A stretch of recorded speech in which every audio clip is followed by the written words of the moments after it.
Hi, I'm Warren Zenna, founder and CEO of the CRO Collective, and welcome to the CRO Spotlight Podcast. This show is focused exclusively on the success of chief revenue officers. Each week, we have an open, frank, and free-form conversation with top experts in the revenue space about the CRO role and its critical impact on B2B businesses. This podcast is the place to be for CROs, sales and marketing leaders who aspire to become CROs, and founders who are looking to appoint a CRO or want to support their CRO to succeed. Thanks for listening. Now let's go mix it up. Hey everyone, welcome to this episode of the CRO Spotlight Podcast. This is Warren Zen. I'm the founder of the CRO Collective, and I'm real excited to have Hang Black as my guest here today. Hang and I met at a conference. Seems like that's where I'm meeting most of the people, because I see people speak and I'm like, wow, what an amazing person. And then we talk, and many times we have these great connections. And Hang and I had a couple of really great connections in terms of our like-mindedness and her story.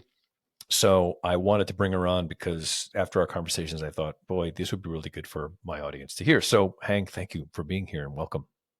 Thank you so much for having me. It was a pleasure meeting you in the first place, and now an honor to be a part of your podcast. Oh, thanks. So, okay, let's kind of frame this up. So one of the things that I remembered mostly and starkly about hearing you was your story. It's an amazing story, a cool story about, how sort of like how you ended up where you're at, what you're doing with your life and all this stuff. And I know you right now are very focused on the topic of revenue enablement, which we're going to get into, but I thought it'd be cool for everyone to hear a bit more about you and your background and where you're from. Could you please indulge us? Certainly happy to share with you. So I always start with, I am a very proud Vietnamese immigrant. My story starts with my family's escape from Vietnam. We escaped on April 30th, 1975. I'm sorry, April 29th, 1975, one day before Saigon fell. Wow, amazing. And it was, 8 children, 2 parents, snuggled in the car with 2 of my father's army subordinates. So if you're counting, that's 12 people in a car the size of a VW Bug. We, long story short, we made it out to the oceans, where if you're lucky enough, you get to go on a boat to go out into the middle of the ocean, where if you're lucky enough, you wait for an aircraft carrier to come pick you up. So, we escaped pretty treacherous circumstances. And I would say that what it has done for me is that it's given me a gratitude for the opportunities out there, a gift of observation, of listening and watching for other people's stories and where they might have been underestimated because they've been overlooked. And which is why I think it deeply ingrained in me is the philosophy of hunger and heart and hustle, And so for me, I get the pleasure of working in the profession of enablement where I get to help other people and I get to get paid for it. I mean, what a great combination. Yeah, it's true. So how did that incredible story, by the way, how old were you on that boat? I was 2 years old. And then from there, we entered into the United States, and we ourselves our family of 10 were sponsored by a family of 4 Lithuanians who themselves were immigrants. We were brought into Chicago, but eventually I was raised in Louisiana. So those of you who know me very well know that I self-identify as an Asian Cajun. And again, it was growing up, it was a lesson in observation of others and what made others tick and what made others great, to help them reach their full potential. So, it's again, very ingrained in my DNA, to elevate others. Amazing. So how did you end up in revenue enablement? Like, walk me through how that journey happened. Now we know how you got here, which is amazing. Now, well, there's a lot of things you could have done with your life, but you're here. So how come this and how this? In the corporate space, I feel like I've done it all, to be honest. My background is engineering. I'm a chemical engineer. I have multiple patents in semiconductor manufacturing. So nearly a decade of experience as an engineer, and then following that, nearly a decade of experience in marketing, including product management, product marketing, and field enablement. And from there, I moved over to sales. So pretty end to end in the customer journey. So for me, I think of revenue enablement because I was so frustrated being in the other areas of the business, right? As an engineer, I really liked my nerd knobs. And then as a product manager, I loved writing my 50-page white papers, and I found out that nobody was reading them, and I got really frustrated. So what did I do? I'd poke the bear, and I would tell marketing, hey, go get the sales guys to read my stuff. And so, they would send it out 3 more times, and now you've got version control on something that nobody reads anyway. So for me to have the opportunity to move from engineering to marketing, it really taught me about the business, why certain decisions are made, what products are made, um, what's the market share, what's the market opportunity, what's the market looking for. Um, but it wasn't until I moved into sales that I actually developed a lot of empathy for what salespeople have to care about. Their buyers aren't necessarily looking at the entire market. Their buyers are looking for what's solving their specific problem. So the interesting thing is I like to call myself the sales whisperer because I am a reformed engineer and marketer. I like to, I say I translate English to English or French to French or whatever language it is from a language where what people want to deliver to the revenue teams and how the revenue teams can actually hear. So, Warren, if you and I were speaking different languages, me speaking louder and slower or more often wouldn't help, right? You actually need that translation because ultimately the sales folks are the translators from corporate to the end Mhm. customer. All true. You know how I feel. So this is fascinating. I like this because what you're talking about here too is also like walking a mile in my shoes. I think this is a problem that salespeople have in particular. That a lot of negative opinions about salespeople, sometimes for good reason. Uh, there's a message and then there's the messenger. So if I'm getting spammed all day long, I'm not going to like salespeople, even though many times they might be saying something valuable to me. So they have to break through that wall. And then you have marketers whom are feeling like sales doesn't get it. You know, and we've had a lot of instances with companies I work with where we put sales and marketing people together in sales calls and sales activities, and they're like, "Wow, this is eye opening. I really didn't realize what this is like." And they all of a sudden realize just how difficult it is, and vice versa too. Frankly, salespeople all of a sudden they realize like, "Okay, so fine, Mister Salesperson. I know you took this great deck that marketing wrote, and now you're going to reformat it, rewrite it, but did you get a sense of why it is that marketing chose that language? Maybe there's some derivative in there that maybe that they know, or some insight that may be valuable. And the cross functional part is more important, which is, well, learn from each other. You both have insights. There's a third entity, which is the culmination of sales and marketing. And we work a lot on this. As you know, the chief revenue officer, in my view, is the coordinator or the orchestra master, right, of this whole process. And without that, I believe, again, philosophically, I think also I've empirically, I can say that you just have a bunch of silos, just a bunch of people running around doing their own thing and fighting and stuff. So this is, I think, where there's been this transformation, or let's say evolution between sales enablement and revenue enablement. And I have so many conversations about this. I'd love to get your point of view on the definition of those things, what they mean to you, and all that Yeah. stuff and their value, et cetera. So what is revenue enablement? So, in my perspective, it's actually very simple, and maybe that's because I'm a simple person. But that's a lot of my job is to make difficult things and complex things simple.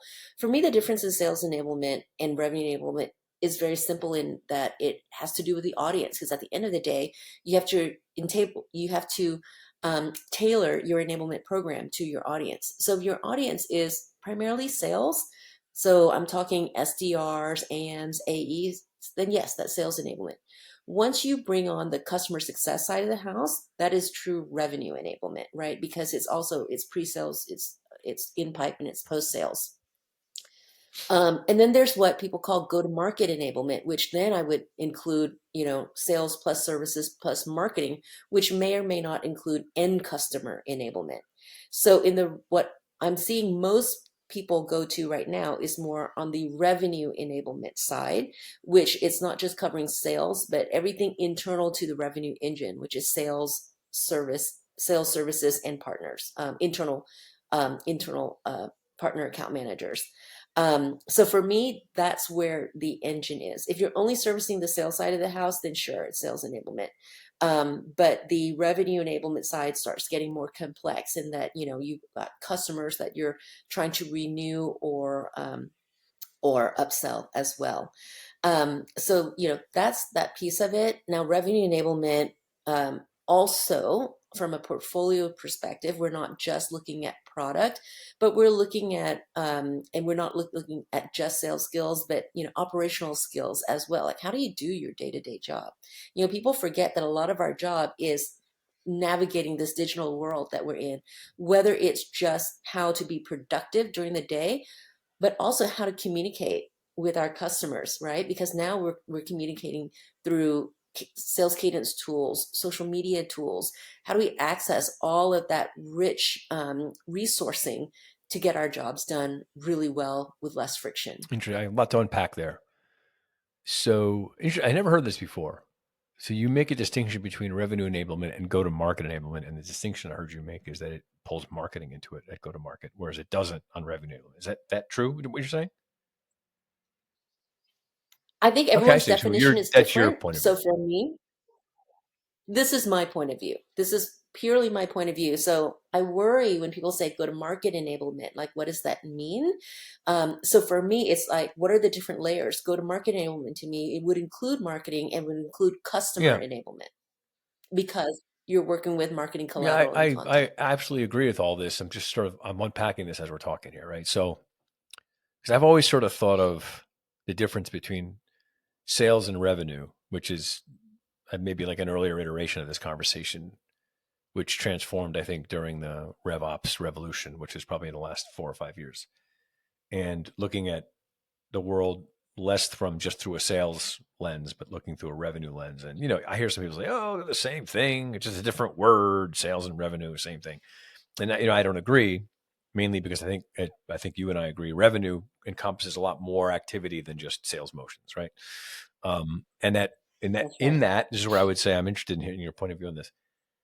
I think marketing is a key part of the revenue, part. Right? I mean, it's critical, right? Because that's how the market is seeded before sales even gets involved. If marketing is doing their job properly, then I should have people to talk to whom have been, let's say, tenderized properly for me to speak to them about things.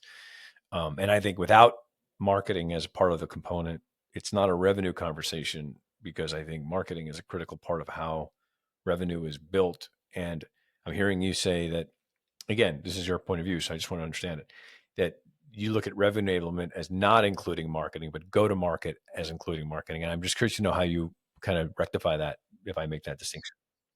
Yeah. So for me, enablement is about who our Hmm. end customer is, right? So many revenue enablement organizations do not enable marketing, right? I'm not teaching marketing Right. how to do marketing. I'm teaching sales Okay. how to do sales, right? I am looking after my customer success to give them all the equipment, all the tools and resources they need. In general, revenue enablement does not enable marketing. Now, marketing can absolutely attend to hear what the revenue enablement team is delivering, but also like we co-create with them for sure. It's not that they're Hmm. not included in the process, but for me, it's about who the Okay. audience I get is. it. I do. It's interesting. I think the parlance, some of the nomenclature that's been created over the last 3 or 4 years, just a lot of this stuff, and it's easy get it all a bit confused. So no, there's no right answers here. I don't know. But your perspective is interesting. I never heard of it that way because I can understand your point. Go to market has the word market in it. I mean, you're going to market. You have to go with a message and you have to reach out to the marketplace. Absolutely. I get all that, and put together your sales motions and stuff like that. Okay, so that's great. I appreciate that distinction. So when you think of revenue enablement, how is it activated then? What's good revenue enablement and what's not good revenue enablement? How do you sort of what's the scorecard that you use to determine if it's effective or not? That is such a good question. And I think the model of enablement differs and evolves over time. So if you are selling to primarily SMB and you are, let's call it, sub 50 million, sub 300 employees in the company, you're not going to have a lot of headcount for enablement. So it's absolutely important to have a focus on execution, right? You're going to have a simpler portfolio. You're going to have less content, less stakeholders. It's okay to have it as a delivery engine. So, I think of it as mail carriers. The execution folks are mail carriers. Now, as you start selling up market, you cross the $100 million ARR threshold in revenue. Your portfolio starts becoming more complex because you're either developing more products or you're acquiring other products. Your sellers start becoming more differentiated, right? You now have SDRs and AMs and AEs and maybe even specialists and solution consultants. The more complex it gets, then you start needing to operate a flight control tower system. So what I see the difference between good enablement and great enablement is how well are you orchestrating to the need of the organization. So you've got an overcomplicated flight control tower system for an SMB organization is going to be too slow. But if you're trying to move an SMB company up market, continuing to operate that way will just create chaos. So the difference for me is good enablement is let's just deliver what we're told to execute on. And people call enablement training all the time, which if you talk to a lot of seasoned enablement leaders, it just makes us cringe. So I actually don't allow the word training or in our language at all, or classroom at all, because it diminishes what we're trying to accomplish. A lot of people think of enablement as I'm going to teach the people about the process and tools, right? About the process, product, and tools to use to be successful. I think all of that is in one bucket I call equip. So instead of people, process, and tools, I think of equip, empower, and inspire. So if you look at everything that used to be called classic sales enablement, which was technical product training essentially, or sales skills, or some combination thereof, that's just the equip part. Great enablement is where you start empowering folks. Am I actually measuring their behavior change? Because we're not working with a bunch of kindergartners. They're actually real adults who get to choose what they want to do and if they're going to change their behavior. That's the empower piece. And then the last piece, which are the exceptional enablement leaders and organizations, are the ones that inspire. Because with adult learners, they have to want to go get it. The content has to be engaging, creative, relevant, timely. It has to be presented in an omni-channel way to meet the learners where they are. Some learners are auditory learners. Some learners are visual learners, and some learners are kinesthetic learners. But are you meeting all of those philosophies to meet the audience where they are in both approach and content? So content, Warren, how many cars have you had in your That's a life? good question. Let's see. I'm going to say, yeah, Rough 5. estimate. Yeah. 5 or 6, right? Now, how irritating would it be for you if every time you bought a car, you had to learn how to change a tire, Or learn how to drive. right? So you may want learn it once, maybe even Mm-hmm. before you get a car, and then after that, you just want to know where the manual is so you can Yep. find the jack and where to place it. Right? That's not my analogy, by the way. I want to give that credit to Chris Gato, but it's that sort of thing where enablement loses credibility because oftentimes what happens as a reformed product manager, we start them back at 101. And especially our SEs get irritated because not only have they changed tires, they've built the Right. cars from Mm-hmm. scratch. I like that analogy. It's really good. And I agree. You want to carry the knowledge forward. So there's, again, lot to unpack there. So you just talked a lot about this idea of empowering and inspiring. Because the equip part, I agree. That's baseline, right? It's just giving people tools and stuff. I get that, and I agree. I think people probably who have some understanding of sales or revenue enablement probably think of that. How do I do stuff? Give me the tools to do things. Equip me with the right technologies and dashboards, et cetera, the right materials. But the empower part sounds, it falls under the guise of more training and development. Is that right? It's like a training and development component of things, empowering, or how would you define it from a? It's both, right? It's both. So there is a, training piece. There's the adult learning piece of how do you address it, um, to create that change management, but also like allowing people to creative. To be creative. I'll give you for instance, again, if you've got SDRs selling into SMB, it's okay to deliver talk tracks, right? But as you empower folks, I would say I would believe less in playbooks and more in frameworks. So let's say I'm a Yep. salesperson. I would love if marketing and enablement gave me 3 bullet points, right, on what our latest messaging is, what our latest value prop is. And then the empowering piece is teaching them to storytell. So you're empowering them to wrap their own stories and wrapping their own use cases around it rather than dictating this is how you deliver a sales call, right? Follow A, B, C, D, make sure you say this, sure you say that. It's very prescriptive and restricted. It's not very Yep. empowering. Now, like I said, with an SDR, you have 30 seconds to get on the phone, maybe a minute and a half. Yes, that works. Maybe an email. Yes, that works. But then as you go up into the more sophisticated roles, the AMs and AEs, that's why emailing at scale stops working. You have to personalize at scale, right? So here are my 3 bullet points. Drop into AI, message this for me for a CEO, or I'm sorry, a CFO of like a fintech company on the East Coast or in Asia, because cultural Mm-hmm. context will be different too.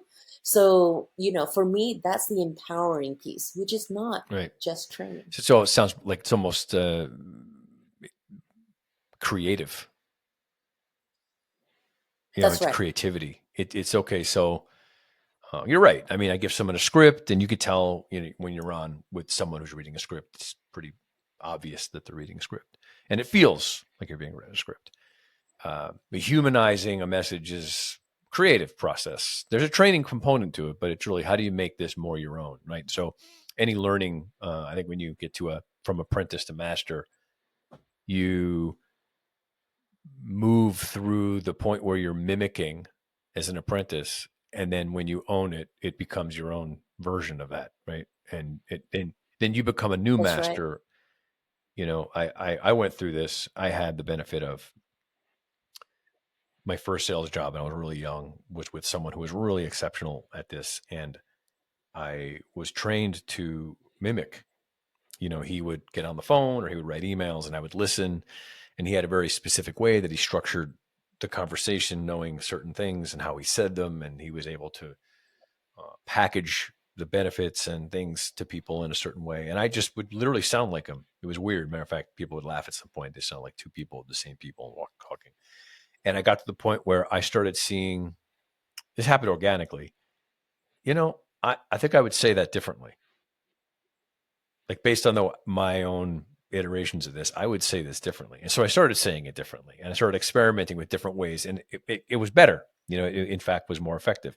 And then he started mimicking me. He heard like my development was like, wow, that was an improvement. I was inside my own head, and I was reading my own script, and there was no new data coming into my script. And now you're giving me that new data, and we collaborated on creating a whole new That's way right. of looking at stuff together. But you needed that other entity in the experience to create a new third entity, because the issue is if you have one, Einstein said, you can't solve a problem for the brain that created it, or something like that, some iteration of that. It was like basically saying, like, if you created the problem, then you're the problem. You had to get another consciousness in the equation. That's right. And I would say enablement, if I may, sounds like an additive perspective to something that creates another perspective that allows people to maybe have a different way to frame things. And I think that's a really cool distinction to make in making it a discipline as opposed to an accident, which it was in my case.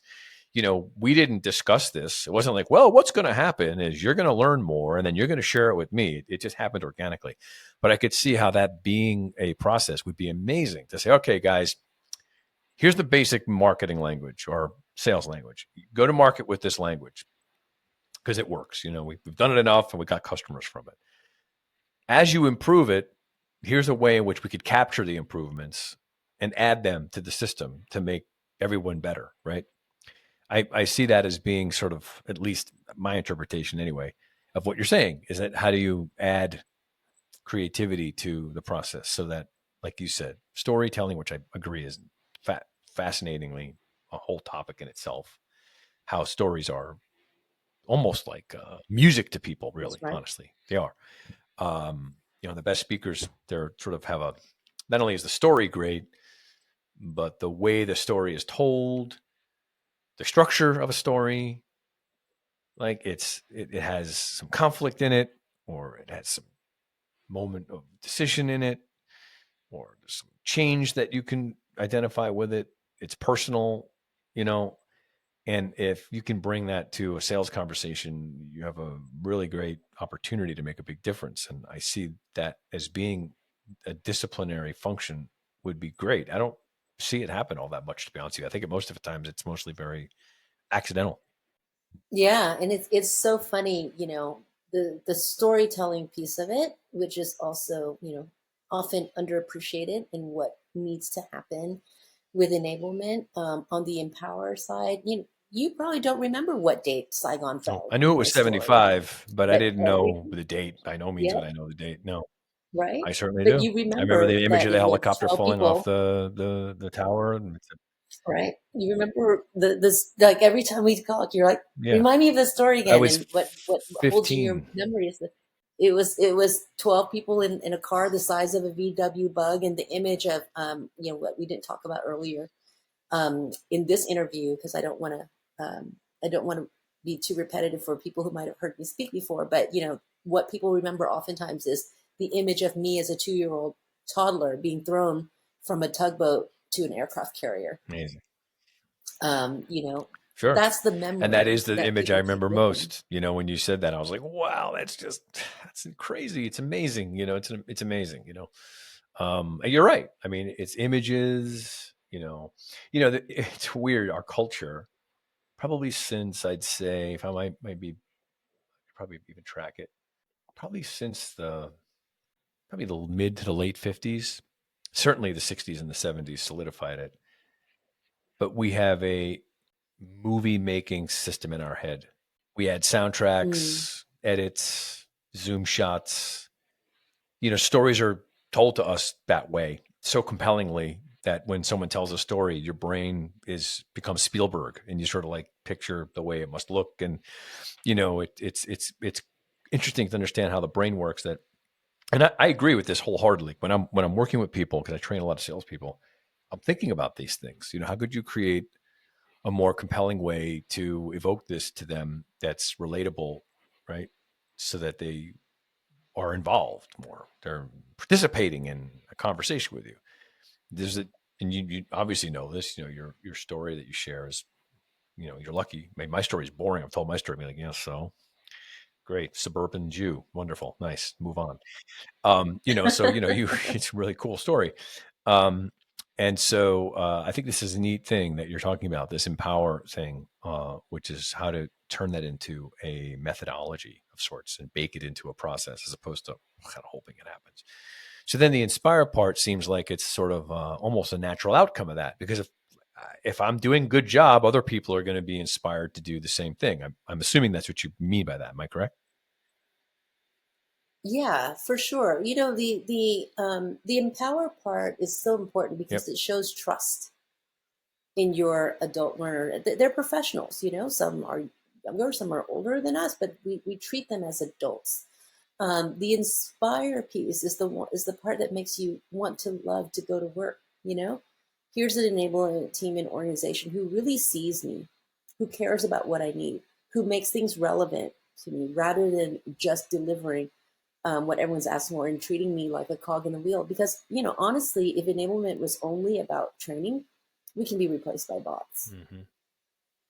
The empower piece takes the professional creativity to make it interesting and Yep. useful to the organization. The inspire piece is like it's the piece that brings you joy, and I think that's so important because again, we are working with adults who can choose to go to other organizations or can choose to sit tight and just kind of So you coast. mentioned bots.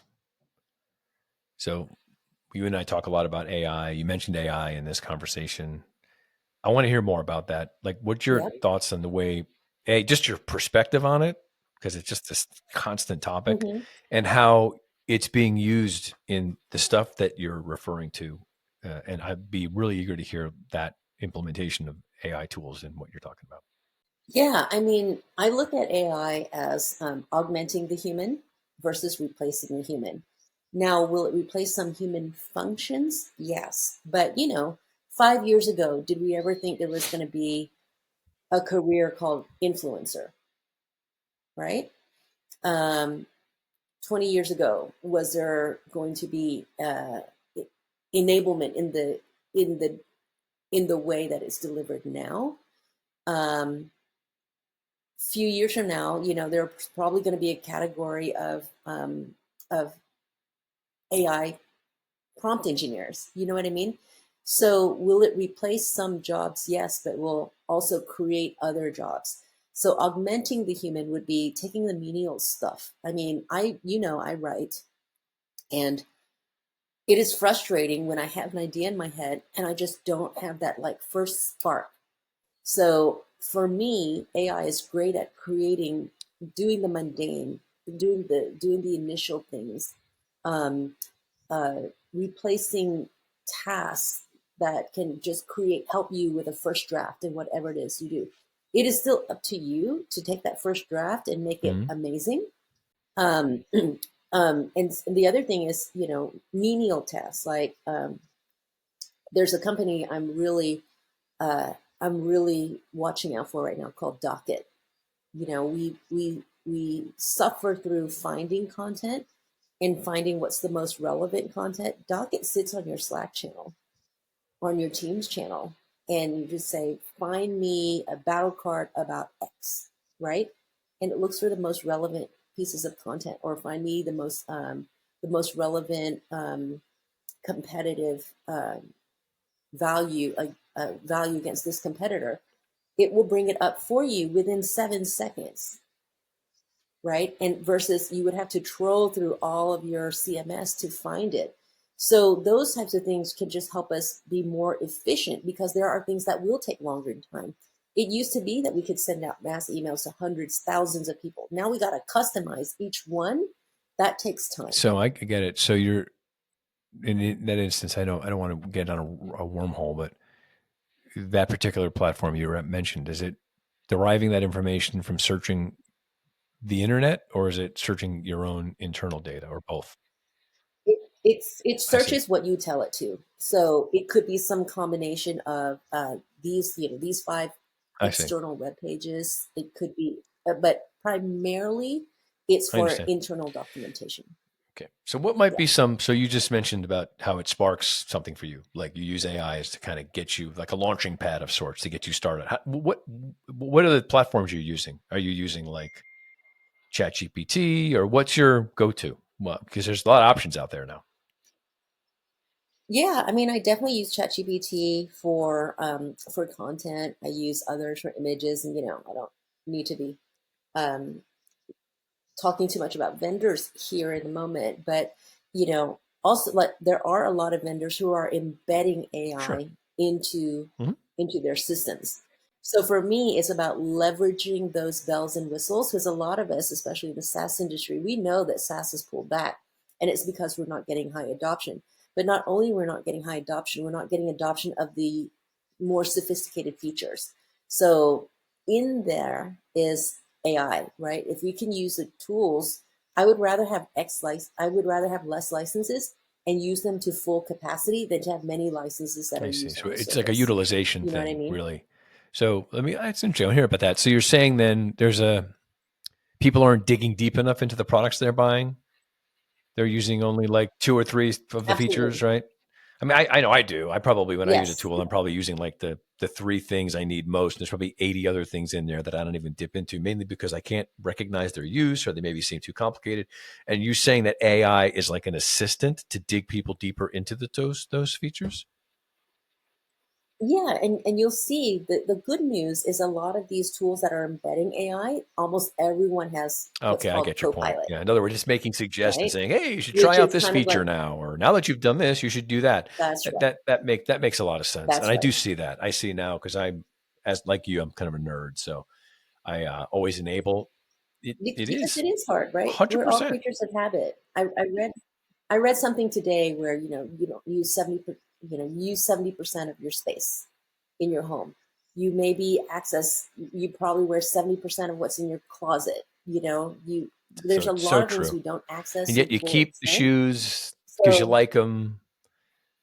I get yelled at for this a lot. I'm like, I'm gonna wear those one day. I know that I'm gonna put those on. I know. Um, But what do you default to? 100%. Your I'm ratty wearing them right now. slippers because they're comfortable. So it's interesting. I like this idea, and I agree because what I've been doing is, what's it called? I think it's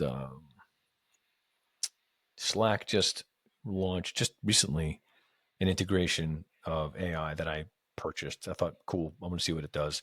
And yeah, you're right. I mean, it just sort of throws up little stuff to me that helps me guide through things that I could do better, or it evaluates the way I'm having conversations, and it says, hey, you could maybe think about doing it this way. And I didn't really think about that before. So there is something actually really valuable in that. Again, getting people to adopt it more is interesting. I could see it getting much more sophisticated. I talk to Chat GPT now. Like, I have Absolutely. I talk to it now. And I think that's really cool. I like it better than Google now because it just goes on and we can have a conversation. It's fascinating. Um, so, Right. so now, which company are you with? So, where are you working right now? Where are you deploying your revenue enablement skills?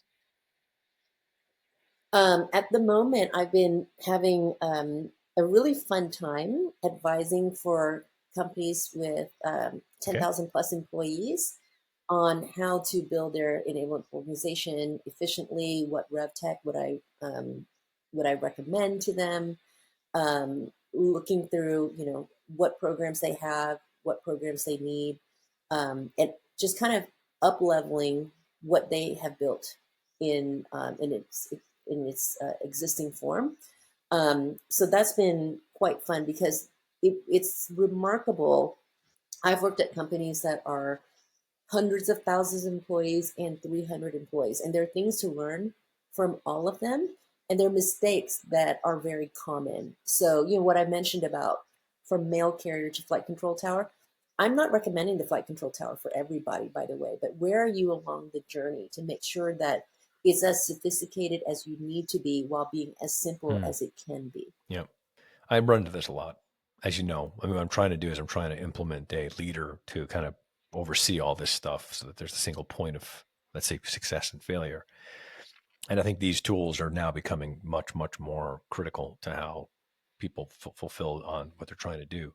It's exciting times. I mean, I know we're really in early stages, and I'm curious to know. I mean, it's happening so fast. Probably 2 or 3 years from now, it'll be incredible to see what kind of things we're talking about.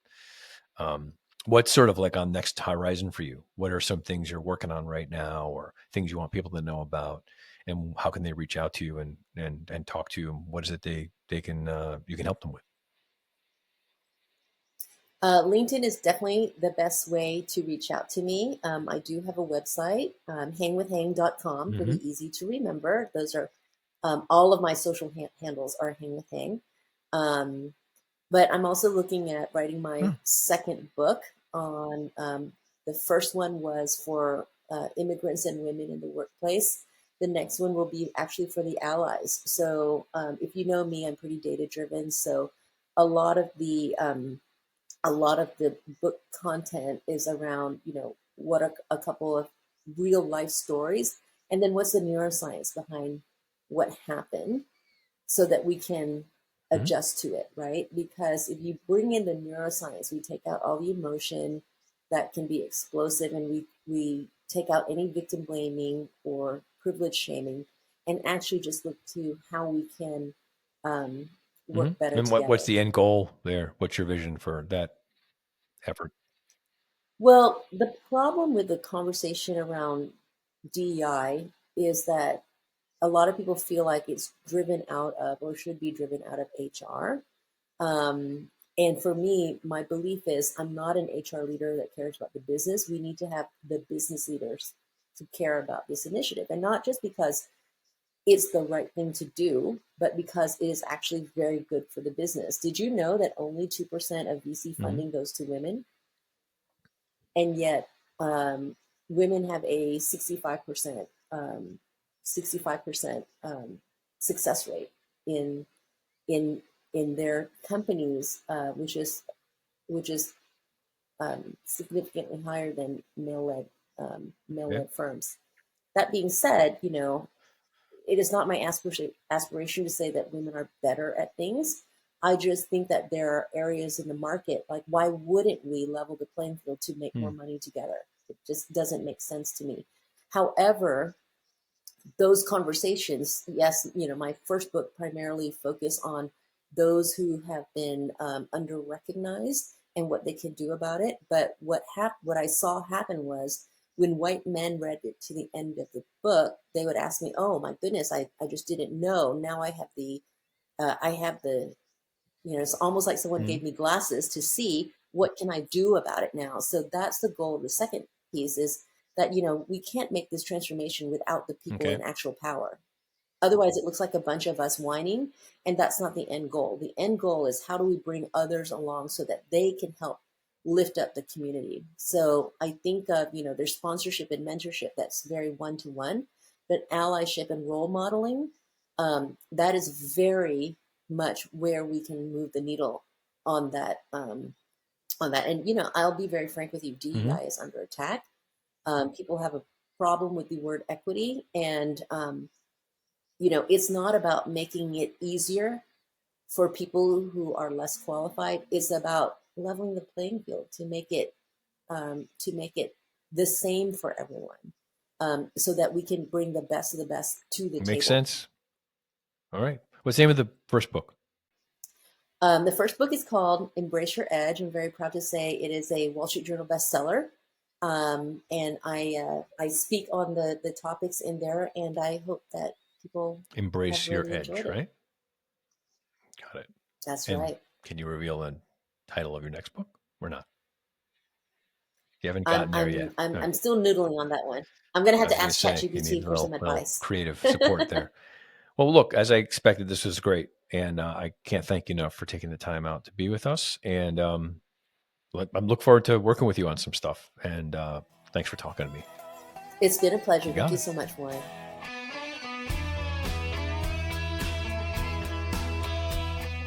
Thank you for listening to the CRO Spotlight Podcast. The CRO Collective's mission is to help CROs succeed and help founders and CEOs build CRO-ready organizations. You can find out more information about our services at thecrocollective.com. That's